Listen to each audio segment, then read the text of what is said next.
Welcome again to 9 Hours, 9 Persons, 9 Doors, Part 7. Let us resume with more reading. I don't know why I have my headphones on me. Okay. They stepped out of the kitchen and into a hallway that looked rather familiar. A metal grate stretched from wall to wall. Beyond it were 2 elevators in the entrance to the kitchen. They had entered the kitchen from one door and come out the other. That meant that the map of the ship's interior was accurate. They laid the map out in front of them and began to discuss their next step.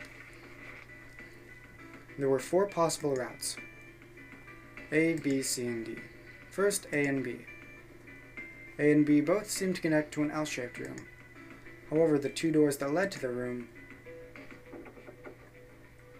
were both locked and could not be opened. Next route was C. This goes all the way to the main staircase. That means it's door 5, one of the numbered doors. Then do you think we would meet up with the other 4 after this hallway? No, I don't think we will. Why not? Look, there by the stairs. See how the gate is opened? When we went into the kitchen, it was closed, but it's open now. What do you think that means? They opened it. Most likely. Then if we take Route C, we're going backwards. That would be pointless. Then that means... All 4 looked at the map. They all looked at the staircase, its lazy curve leading deeper in the ship. Down deeper in the ship. Route D then. D it is. Yep, Route D. Then we're set. They jogged down the stairs until they reached the sea deck. Just to be sure, they kept going to check the deck beneath. Yeah, just like I thought. Deck D is totally underwater. Just like the bottom of the central staircase. The water gazed back at them, its smooth surface like a great mirror. As ominous as it was, Junpei took at least some comfort from the fact that the level hadn't gone up much since the last time he'd seen it. They turned back to sea deck. It didn't take them long to find the 2 elevators in front of the stairs. They looked identical to the elevators on the top floor, with one exception. These elevators had a card reader on the wall between them. On the card reader was a strange mark. Hey look, it's Lotus's symbol. Huh? See, it's the woman's symbol with a thorn on it. That seems like... Ouch! Ouch! Ouch! Ouch! Lotus had taken hold of Junpei's hair. She'd begun to shake him violently, and he thought he heard a low growl coming from her throat. Such violence. Junpei began to wonder if she wasn't the devil himself. With an uncomfortable smile, June spoke up. This is a Mercury symbol. The thorn symbolizes the wings on Hermes' staff. Hermes, herpes, whatever. If we can't get this thing to work, these elevators aren't going anywhere. In other words, we need a key card with the Mercury symbol on it. Probably. They gave up on the elevator and returned to the stairs. A hallway stretched out to the left. A great many doors lined both sides of the hallway. They weren't sure how many, but certainly enough to be discouraging. Damn it! If we try and search all these, the sun's gonna go down before we've done half of them. I think the sun's already set. I have a feeling this ship is the only thing that's gonna be going down anytime soon. That's even worse! Well, we can come back to this hallway later. Let's check the hallway on the other side, shall we? Frustration and fear building, they walked back to the stairs. To the right was a small hallway. Quickly they headed into it. It was approximately the same size as the alcove in front of the stairs. The hallway led towards the stern, and at its end was a set of double doors. Let's open it. That was Lotus. Junpei nodded and grabbed the one closest to him. He gave it a small tug and felt it move. It was unlocked. Thrilled to have found an unlocked door, he threw it open.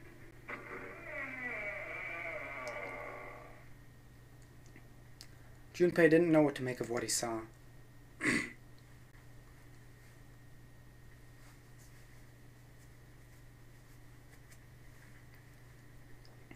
He simply stood, unable to speak. The others simply stared open-mouthed. After a few long moments, Santa managed to speak. What the hell is this? A massive room stretched out in front of them, more a cavern than a room. Its vastness was oppressive, and it bore down on the four companions. It was not empty, however. The entire room was filled with lines upon lines of beds. They were simple things, little more than pipe and thin mattresses. Is this a hospital? He had at least been able to put a name to the harsh scent that pervaded the room. The room swam with the harsh, biting smell of antiseptic. In the center of the room were shelves stacked with medicine, and a number of the medical devices of the function of which Junpei didn't know. More importantly, however, on the back wall of the room were 4 doors. 3 of them were emblazoned with large single-digit numbers made with thick red paint. The door on the left was labeled 3. The second door from the left had no number, but the third one had been given a 7. And the rightmost door had an 8. There could be no doubt. They were numbered doors. It did strike Junpei as strange, however, that the door between 3 and 7 should be blank. What, he wondered, could it mean? Let's take a look at the doors. Yeah, that sounds like a good plan. Junpei headed towards the doors, weaving his way between the beds. He started with door 3 on the left and moved to the right until he reached door 8.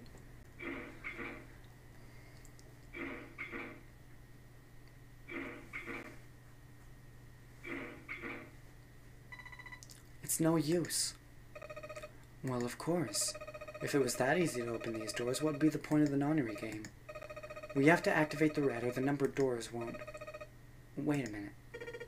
What's wrong? Look, the display on the red. There's nothing on it. Huh? Don't you remember the reds at the central staircase? If no one was inside, it said vacant. Oh yeah, you're right. But this one... There's nothing on it, right? I wonder if it's broken. Only one way to find out.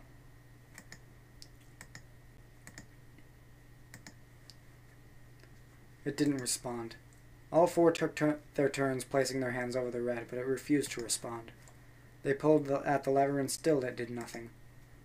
As they soon discovered, it wasn't only the red for door 8 that was behaving strangely. The red on door 7 also refused to respond, and door 3 was similarly silent. None of them would respond. What did it mean? I knew it. They're broken. Zero sure sucks at maintenance. No, that's impossible. You really think Zero, who prepared all of this, would make such a stupid, simple mistake? Maybe, but that doesn't explain why this thing ain't working. It was at that moment that they heard a voice from behind them. I believe the bottom of the device has been removed. They spun around to see... Snake! But it was more than just Snake.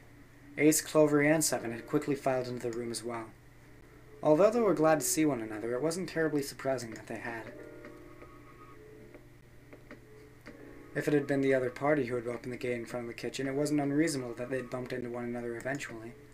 The rest of Snake's team, however, did look rather surprised. How did you end up here? After a moment of silence and surprise, everyone suddenly began to talk, desperate to exchange information. They talked about the rooms they'd been through and how they'd ended up in the same place. Of course, none of it was very useful information, but that hardly mattered. They were happy to simply see one another again. Although the level of cheer varied greatly from person to person, each one of them was wearing some manner of smile. Almost as though they had already forgotten about the death of the 9th man. No, thought Junpei. Perhaps that wasn't it. Perhaps thoughts of his death were what drove them to smile at one another. Not in a morbid or hateful way, no. The 9th man had died. But they were still alive, and that was something to be happy about. A sort of simple, uncomplicated joy, Junpei thought. The joy of being alive. Still alive. He felt sorry for the 9th man, but more than anything, Junpei was just happy to be alive.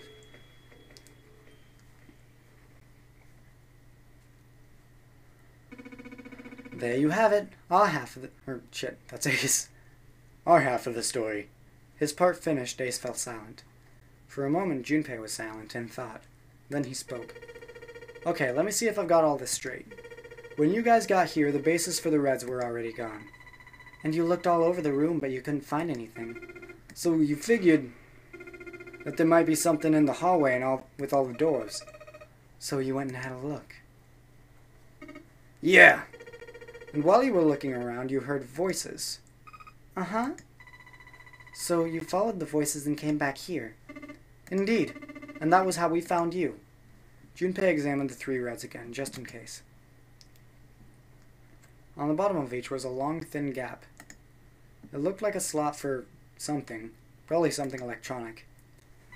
Well, this isn't good. If the red is inactive, we can't keep going. Well, what about that hallway over there? Isn't there anywhere else we can go? No, there isn't. There are plenty more hospital rooms, but nothing else. Hospital rooms? That's what's behind all those doors? Yeah. There's a number of individual rooms, in addition to this large one. There was a door at the end of the hallway, but it was locked. There was an astrological symbol engraved near the keyhole, however. I was able to get a good, feel of it. I believe it was the symbol of Jupiter. Not again. Those goddamn things are everywhere. I wonder what they all mean. For a moment, everyone was silent, deep in thought.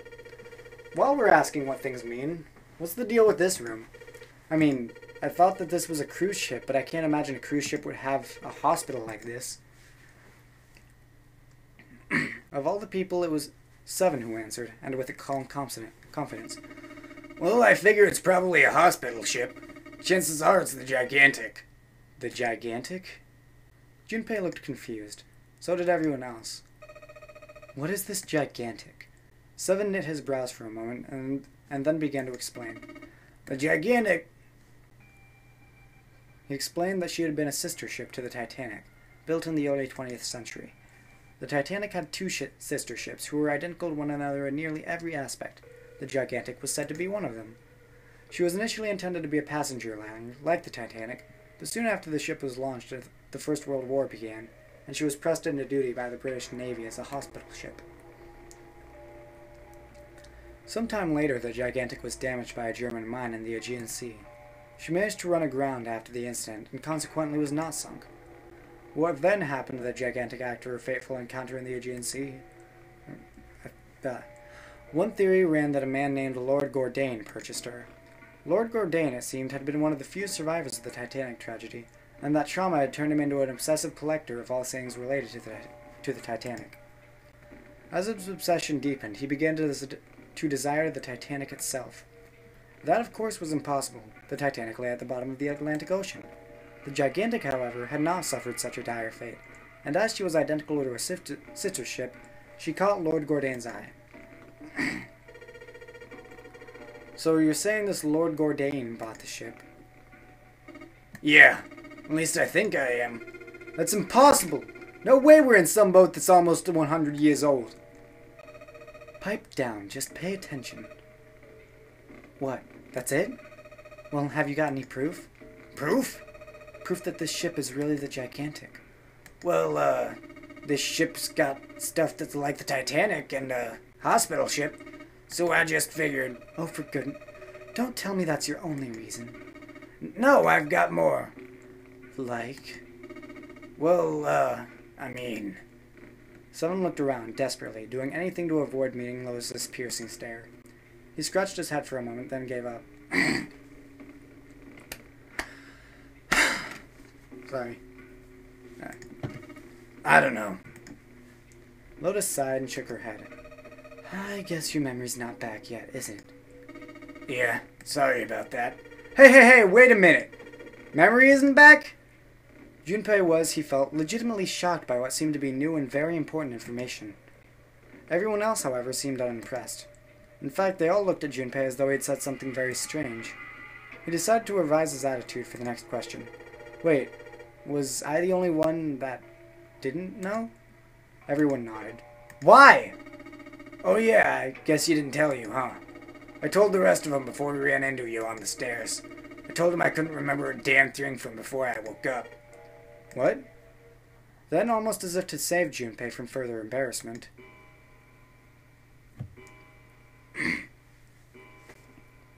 A bell began to ring from far away. It sounded as though it was the clock at the main stairway. Junpei counted each chime carefully. 10, 11, 12. It's midnight. Then we've still got 6 hours left, right? We don't have any time to screw around. Let's get going. We gotta find the missing parts for the red. What do you mean, find? How on earth do you propose we do that? We've looked everywhere in this room. That only leaves one place to look. One? Well, I guess that's not really right. Wait! Don't tell me you mean we need to search all the other rooms. Don't freak out. We already searched 4 of them. 4 rooms. We just have to split out the rest between the 8 of us. If each person does 6 rooms, that'll be 48 rooms, right? So there's 48 rooms left? Her earlier experiences had apparently not encouraged Lotus to trust Seven. Seven scratched his head awkwardly. I don't know. After a little more discussion, they split up and headed towards the room to begin searching them. Junpei was chosen to search the rooms on the starboard side, moving from fore to aft. They also determined when they would return to report their findings, the next time the clock sounded the time. When it did, they would meet back in the large central room, full of beds. If during their search any of them were to locate the missing components, they were to yell for the others. If this strategy failed, they would return to discuss their options later. The details decided, they left to begin searching. Out into the hallway they went, each to the rooms they'd been assigned. However,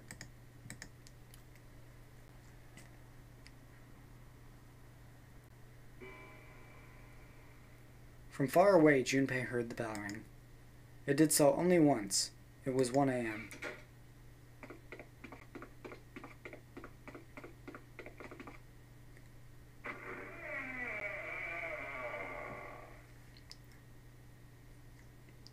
He jogged through the entrance of the large hospital room to find 6 of the others already there.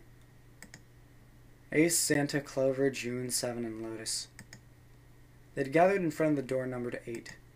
Or perhaps to be accurate, they'd gathered in front of the red next to the door number 8. Had one of them found the missing piece? What happened, guys? It was June who answered him. Jumpy, look! She was pointing at the red. He pushed through the others until he stood in front of it. Bah. Immediately he knew what she meant. The display on the front of the red said it read vacant. Junpei sighed. Come on, guys, who was it? I thought we were supposed to yell if we found it. Well, Junpei wondered why she was hesitating. The others looked as confused as June, but kept their mouths shut. God, I hate it when I awkwardly read something on accident. What the hell? What is up with you guys? They all knew something he didn't, and Junpei wasn't about to leave things that way. Finally, Lotus frowned and spoke. Well, that's the thing. We don't know. You don't know? When I got back, it was already like this. There was no one else here. That means I was the first one back, but the missing parts were already back in the red. Junpei looked at the bottom of the reds again, just to make sure. The slot that had been opened on the bottom was now covered with metal. Clearly, whatever had been missing had been returned. What about the other 2? They're the same. Junpei quickly examined the other 2 boxes. Satisfied that they were also repaired, but still very confused, he returned to the others. Alright, I just want to be sure here. Nobody has any idea what the hell happened here, right? Ace and June nodded silently. Seven raised his hands as if to say, not me, and Santa just shrugged. Only Clover lowered her head and did nothing. Huh? Wait a minute. That was when he noticed. Where's Snake? Junpei swept his eyes across the room a second time, but Snake was nowhere to be seen. Does that mean that he found them? I have no idea. There's nothing to suggest it, but I've got nothing to suggest he didn't either. I don't suppose we'll know until we can ask him in person. Well, whatever he did or didn't do is pretty damn late. What the hell is he up to? Maybe he's lost. Yeah, well, that seems likely. You can't see. I don't know where he gets around in the first place. Clover raised her head. No, that's impossible! Suddenly she was shouting. Yeah, my brother's blind, but he's got really great hearing. He can get around as well as anyone who can see. So he couldn't have gotten lost. That's impossible. Clover had started to shake, and the knuckles of her hand had gone white. She spun around, but before she did, Junpei noticed tears welling up in her eyes. I'm gonna go look for him. The words were barely out of her mouth when she began to run. "Hey! Hold on, Clover! Wait!" Junpei cried out to her, but he was too slow. She kept going, and before anyone else could react, she was gone. Damn it! What should we do now? Well, the red is working now.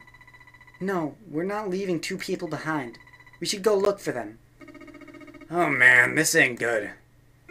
Oh yeah, what an excellent idea. We just wasted a bunch of time looking for some piece of electronic junk. Now let's waste some more by looking for a couple of idiots. Then remain here if you feel you must, but there's no time. We've only 5 hours left. Junpei and the others nodded to one another and took off at a run.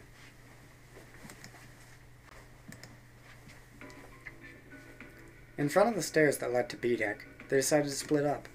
They quickly assigned search areas and went their separate ways. Soon only 2 of them were left. Those 2 were Junpei and Jun, who had been a few steps behind the others. Alright, we should go too. Yes, let's go. But where should we start? Let's see. We've got the casino on B deck, the first-class cabin also on B deck, the hallway with all the rooms at C deck, and back to the large hospital room at also C deck. Let's go to the casino. How about the casino on B deck? Okay, sounds good. They took off up the stairs at a run. Before they knew it, they were there. So was Lotus. She was leaning against the wall, examining her nails. Hey, what do you think you're doing? She glanced up at him, unimpressed. Isn't it obvious? I'm looking for Snake. I'm just not seeing it. Really? Maybe you need to look harder. Junpei didn't think that was the problem. Oh, by the way, I've got a proposal for you two. Care to hear it? I don't listen to what she has to say. What is it? Well, I don't like to beat around the bush, so I'll get right to it. Why don't we team up? Team up? Yeah. What, you need me to explain it to you? I'm saying, why don't we go through a numbered door? Even if we wanted to, that's impossible. Why? Jumpy's bracelet number is 5, mine is 6, and yours is 8. Our digital route would be 1. 5 plus 6 plus 18 equals, or 8 equals 19. 1 plus 9 equals 10. 1 plus 0 equals 1. But there's no number 1 door in the large hospital room. The only doors there are 3, 7, and 8. Then we add another person. Huh? Who? What, isn't that easy? 7. She was right. If they added 7, 5 plus 6 plus 7 plus 8 equals 26. 2 plus 6 equals 8. Then the 4 of them could go through the number 8 door. But, whoa, hold on a sec. What about the other 4? Why don't you add them up? That was simple enough. 1 plus 2 plus 3 plus 4 equals 10. 1 plus 0 equals 1. The digital route for those 4 would be 1. That's right. And you know the number 1 door isn't in the big hospital room, right? Of course I know that. No, are you saying you'd leave them behind? Of course not. What kind of a woman do you think I am? Once we get off the ship, we could come back and rescue them, couldn't we? Then we wouldn't really be leaving them behind. Don't try to lie to us. I don't think you'd do anything of the sort. Really? Why do you think that? You remember, don't you? We have less than 5 hours left. Even if we manage to escape, there's no way we could come back to rescue them in less than 5 hours. Well, you never know until you try. No. You're not thinking this through. Even if we brought 7 with us, we wouldn't be able to get off the ship. The 4 of us couldn't open door 9. It is hidden, but an exit can be found. Seek a way out. Seek a door that carries a 9. Yeah, that's right. The digital route for us 4 would be 8, so we'd have to add Ace to make it 9. Right. Unless we bring Ace 2, we'll be stuck. Lotus scratched the back of her ear. Oh, Well, that's unfortunate. She didn't sound particularly bothered by what Junpei said, nor did she seem particularly surprised. Well, let's try and find another way, okay? A way to get out of here with all 8 of us. That's impossible. Are you being serious? You do know that only 5 people at most could go through one of the numbered doors, right? The number 9 isn't going to be an exception to that rule. Regardless, at least 3 people will get left behind. You're right. That's true. The moment he said it, Junpei felt a chill run down his spine. It was true. How Lotus could remain cavalier about such a terrifying prospect was beyond him. When they found the number 9, they would have to choose which 3 of them would die. Lotus's forehead furrowed. Do you think I could have a moment alone? There's some things I need to think about. Junpei and June turned and began walking away from Lotus. Talking to her had left them feeling ill. Junpei's heart felt heavy and his steps sluggish. But he told himself pessimism would get there nowhere. So he forced himself to smile and turned to June. Let's just focus on finding Snake for now, okay? Yes, you're right. We can think about those other things later. Junpei nodded. Alright, where should we go next? We've got first-class cabin still on B deck, hallway with rooms on C deck, and back to the large hospital room on also C deck. Let's do the other B deck one, first cabin. Let's go take a look at the first-class cabin. It's really close. They turned around and took off down the hallway to their left. Outside of the first-class cabin, they found Clover. She was standing in front of the wall. She was staring at a meaningless point on the wall, her eyes blank. What should Junpei do? Let's talk to her. Are you alright? He did his best to sound friendly, but Clover didn't respond. Look, I know you're really worried, but, you could think of no words to say that didn't sound hollow and fake. Junpei hesitated. Clover was so consumed by worry and fear that Junpei feared it would crush her. Her actions didn't surprise him. She'd suddenly lost her brother, who she seemed to have been very close to. Her voice was thin and barely audible.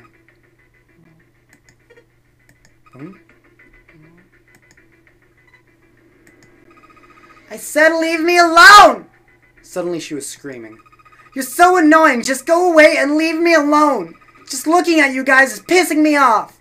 Go away, okay? Just go somewhere else! Stop bothering me! Junpei was taken aback. Such anger and hate. June's eyes had gone wide with surprise as well.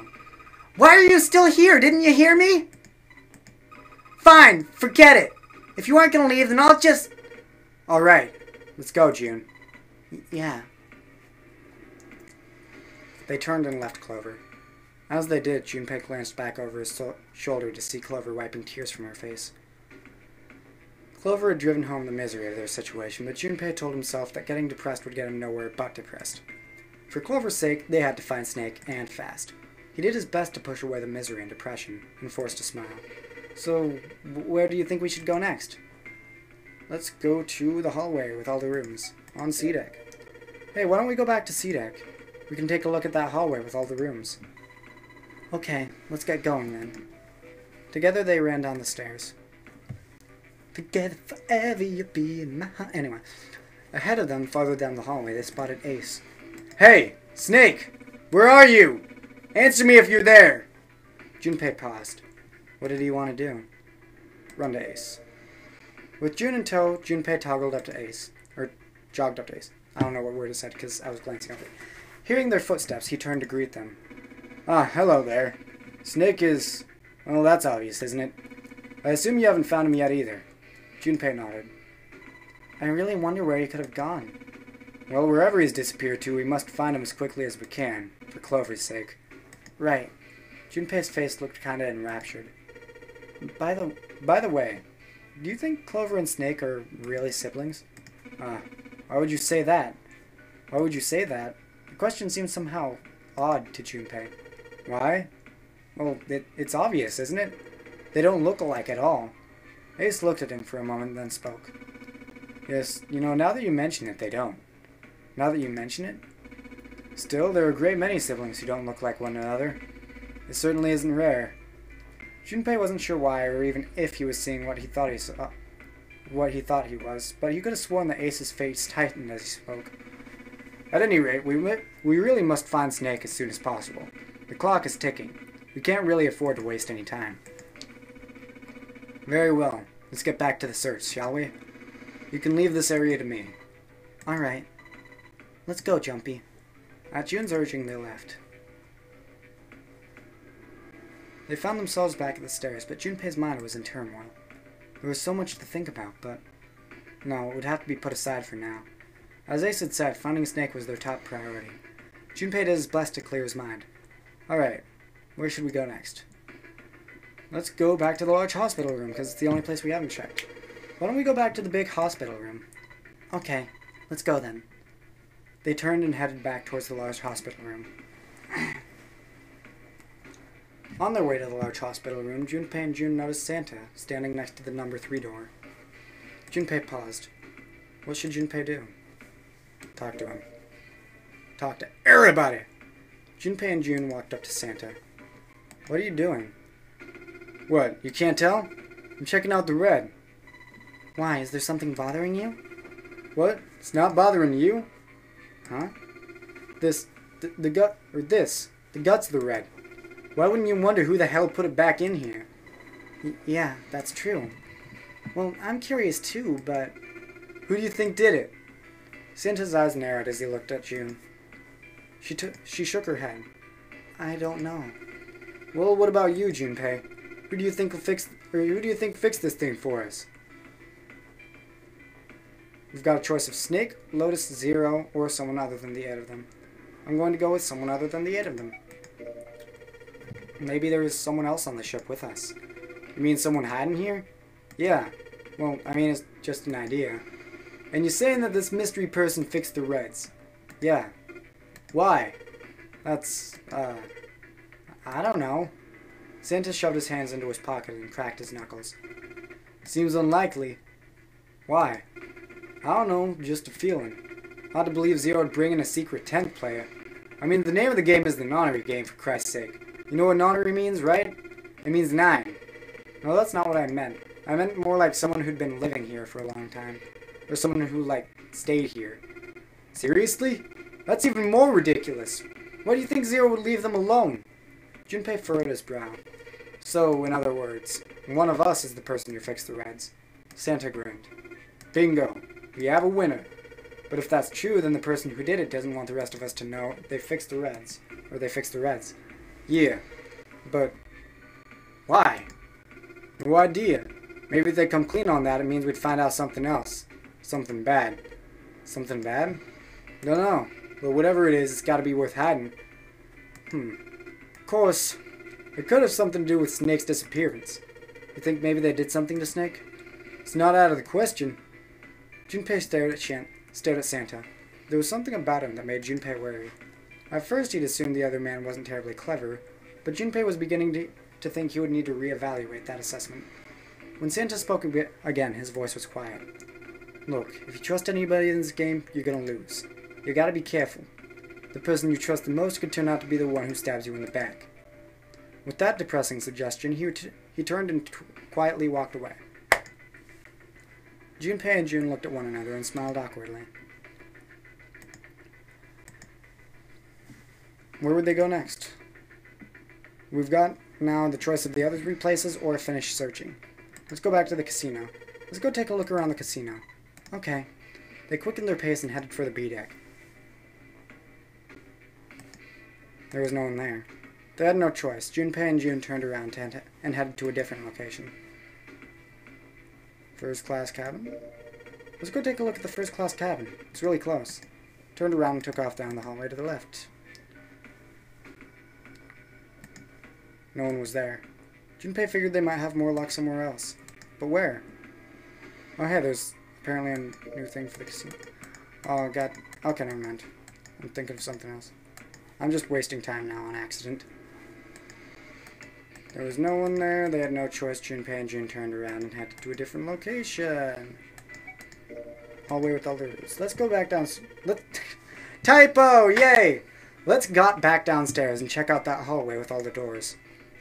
They took off at a run down the stairs. There was no sign of anyone. Snake, of course, was nowhere to be found. They would have to look somewhere else, but where? Back to the large hospital room. Why don't we go back to the big hospital room? Okay, let's go then. They turned and headed back towards the large hospital room. There was no one to be seen. What next? Okay, let's finish. They looked everywhere they could think of, but Snake was nowhere to be found. Lotus looked around at 6 frustrated faces and spoke. We can't keep looking for Snake. Wherever he is, it's not here. We need to get moving. Something on my mouse. Anyway, sorry. Junpei couldn't disagree with what she was saying. Snake seemed to have completely disappeared. There was no point to wasting any more time. The others seemed to have been having similar thoughts, but they stayed silent. Finally, Seven spoke. We don't got a choice.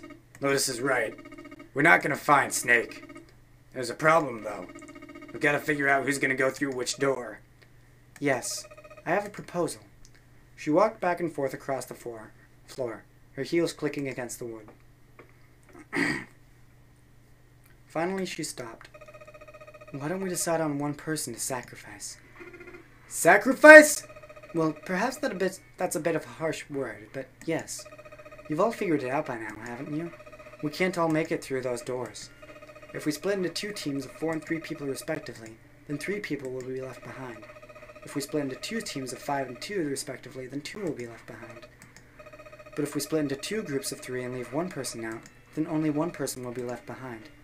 Leaving behind 3 people with 2 teams of 4 and 3? She was right. It wasn't pleasant, but she was right. There wasn't any way that the numbers worked out. If one group was 4, the other group would always have a digital route that didn't match a door. When Seven spoke, his voice was strained. Then, you're saying we gotta decide who's gonna stay behind? Yes, we do.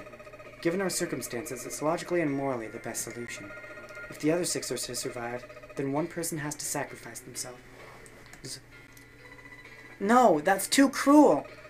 What's so cruel about it? To just sacrifice someone like that? Then what's your plan? Maybe we should sacrifice 2 people instead of just 1. That's not what I meant! We shouldn't sacrifice anyone! I told you, that's impossible! Wake up! Whoa, calm down, you two! Santa stepped between Lotus and June. Look, what Lotus is trying to say is that you should aim to bring the greatest amount of happiness to the greatest amount of people, right? Exactly. That's how democracy works. And for that reason, I think the only fair way to decide who will be sacrificed is through a vote. What do you think? No, that's terrible. I'm not asking you. Shut up! What about you, Santa? Me? Well, I agree, I guess. Alright, that's 1 vote for. Counting mine, that's 2. 7? I can't say I agree with you, but we don't exactly have a choice. If we don't do something, we're all gonna die. Glad to see you get it. If I can get 1 more vote, then it's decided. What about you, Clover? Clover had moved away from the group and was sitting on one of the beds. Her whole body drooped. Junpei didn't know if she'd even heard Lotus's proposal. Lotus walked over to Clover and gently laid a hand on her shoulder. Your brother has to be behind one of the numbered doors. We searched everywhere, but we didn't find him. Doesn't that mean he has to have gone through one of them somehow? Clover slowly lifted her face. Let's go look for him together, okay? If we sacrifice 1 person, then we can go look for him. You agree with me, right? Clover nodded once. The motion carries. Lotus spun around and walked towards Junpei. Now, let's start a vote to... That won't be necessary. Ace had barely spoken for Lotus's entire speech, and everyone jumped a little. 6 pairs of eyes turned to look at him. He didn't seem to notice or even care. God damn it. I will stay. That should solve her problem. And shit, I didn't see the last thing that showed up. Oh. That should solve our problem, yes? You bet.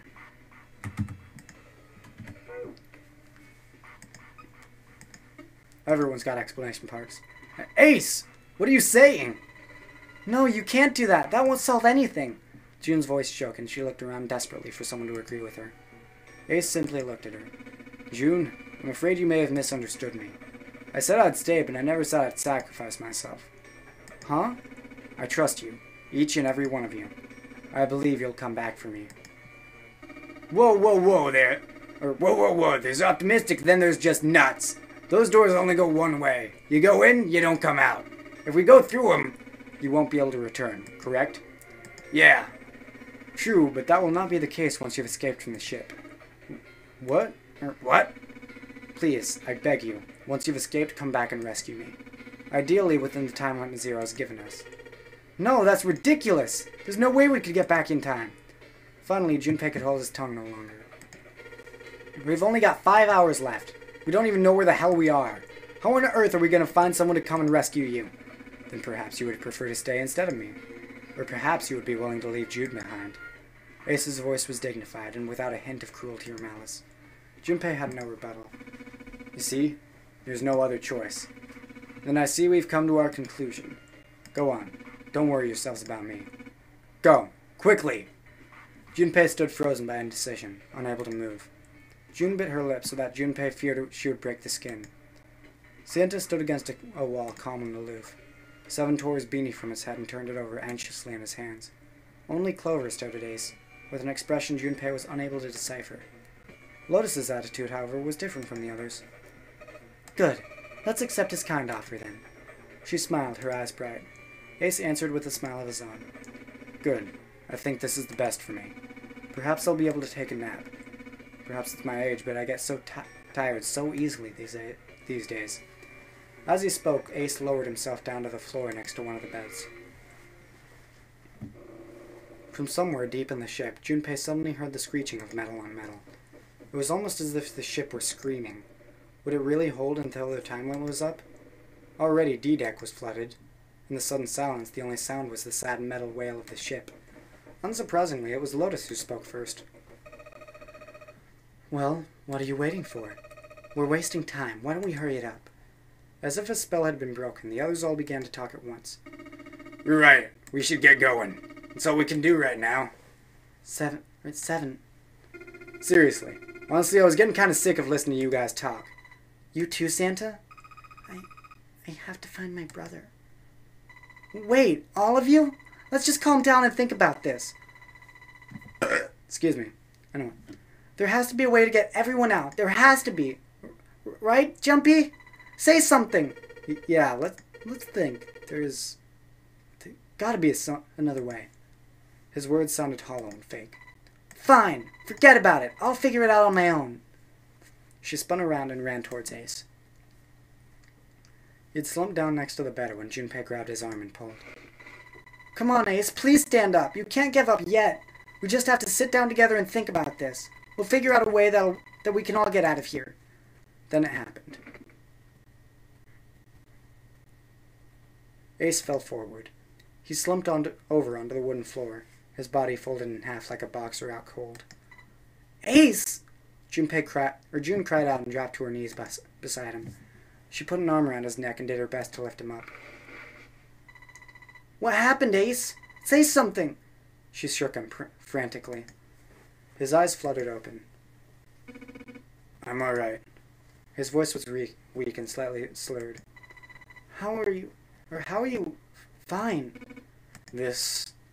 He held out his left arm and slowly opened his hand. In it was a syringe and a small vial. The vial was empty. It had only recently been emptied. A few drops clung to the side. There was a label taped to the side of the container. It read Soporil Beta. Soporil Beta? Junpei had no idea what it meant or what kind of medicine it might be. Did you use this? Yes. It's just anesthetic. I'll be fine. Anesthetic? I found it earlier. Well, we were searching the hospital rooms. I thought it might be useful later. I didn't think I'd be using it on myself. Why did you do this? Didn't I tell you? I like to take a nap. I really am very tired. Junpei knew that wasn't why he had done it. Ace had injected himself with anesthetic to forestall Junpei and June's attempts to bring him along. If he couldn't move, there was nothing they could do. He'd injected himself so that they would be forced to leave him behind. Ace. Is there something you want to say? I just want to sleep. A little. Could you keep it down? No! Don't, Ace! Don't fall asleep! You feel warm. So comfortable. I think I'll have a nice dream. Ace's eyelids drooped further and further, almost as though he were dying. Ace! Ace! She shook his shoulder again and again, but this time he didn't respond. Only the gentle rising and falling of his chest told them that he was alive. Junpei was relieved to see he was, in fact, still breathing. He was, in fact, still breathing. He lifted Ace up off the floor and laid him on the bed he'd been leaning against. When Junpei turned around, Lotus gave him a look of pity. Well, we don't really have a choice now. We can't let his sacrifice go to waste. Right? She wasn't feeling any remorse. Junpei was sure of that. Still, he held no grounds upon which to oppose her. It felt wrong, but he had to agree. Then suddenly Santa spoke. Yeah, but we're not done choosing yet, are we? Huh? What do you mean? Well, we haven't decided who's going in what door. Ah, yeah, that's true. Well, enough of the screwing around. Let's decide. You first, Lotus. Which door do you want? I want door number 8. It's the same number as my bracelet number. Got it. You're 8. You're next, 7. Which one do you want? I'll take 7. I can't get along with that old lady. What? What did you just say? Her face distorted by rage, Lotus took a step toward 7. He threw up his hands and made a face like a child caught with his hands in the cookie jar. You're gonna get it next time. She shot him a glare that would have melted steel, then turned and stalked off. Alright, who's next? Santa's gaze moved across the 3 people left. Finally, they stopped on Junpei. Junpei, which door do you want? At last. Junpei's mind was already made up. I'm gonna say door 7, because I like the number 7. It's like my favorite single-digit number, followed by 3. Not that you need to know my numerical obsessions, but anyway. I think I'm gonna go with door 7. Okay, 7 it is. Yeah. Alright then, that means June's gotta go through 8. What? What? Why? What? Santa grimaced and muttered angrily to himself, but finally began to explain. If the 6 of us are going to keep going without leaving anyone behind, there's only 3 ways we can do it. Plan A, go through door 7 with 358 and go through 8 with 467. Plan B, go through 7 with 457 and go through 8 with 368. Plan C, go through 7 with 367 and go through 8 with 458. And that's it. Those are our only options. In other words, 3 and 4 and 7 and 8 can never go through the same doors. You get it now? As Santa finished, June looked over at Junpei, her tears welling up at the corner of her eyes. Oh no. You're saying we aren't going to see each other again for a long time? Junpei felt just as June did. He wanted to be at her side through whatever trials they were preparing to face. But he knew if they were to survive, he had to swallow his feelings. In order for the 6 of them to move forward, he and June had to be separated. He looked at June. He was scared to lose her, but he swallowed, steeled his resolve, and did his best to smile. Hey, come on, you're making it sound like we're never going to see each other again. We got to split up, but only for a while. This is just like when we went into the 4 and 5 doors, remember? We got split up then too, but we all met back up. How about 7 and 8 are just like that? You mean they're connected somewhere? Yeah, probably. Probably? She didn't sound very hopeful. It was 7 that interjected. I'm sure they're going to connect somewhere. Why? What makes you think so? If they don't connect, neither team can get through door 9. In other words, the game would end right here. Zero's been on the top of this shit so far. I don't think he'd blow it now. I'm damn sure that son of a bitch wants to have his fun as long as possible. He's not going to end the game until we get through door 9. June said nothing. The tears were gone, but her eyes were still sad as they looked at Junpei. He met them, and with what reassurance he could manage, laid his hand gently on her shoulder. Everything's gonna be fine. We're gonna see each other again. I promise. Pinky promise.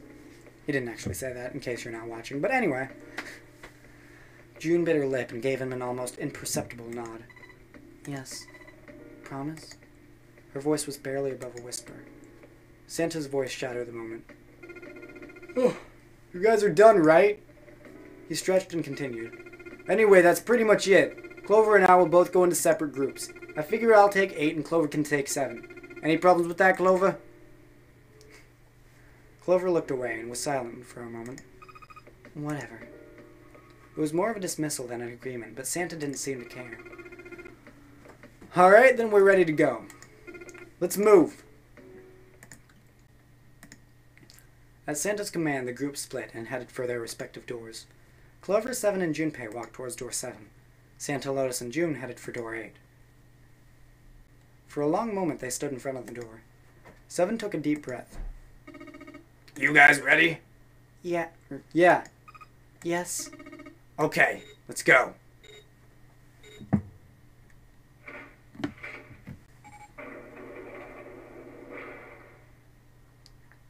The door had opened. I think this is a great place to save, considering we've gone on 50 fucking minutes. Save.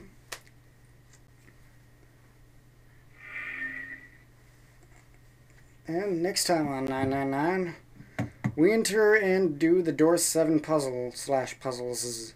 I forget which. I think generally the other 2 rooms at a time. Excuse me again. Anyway, till that time, peace!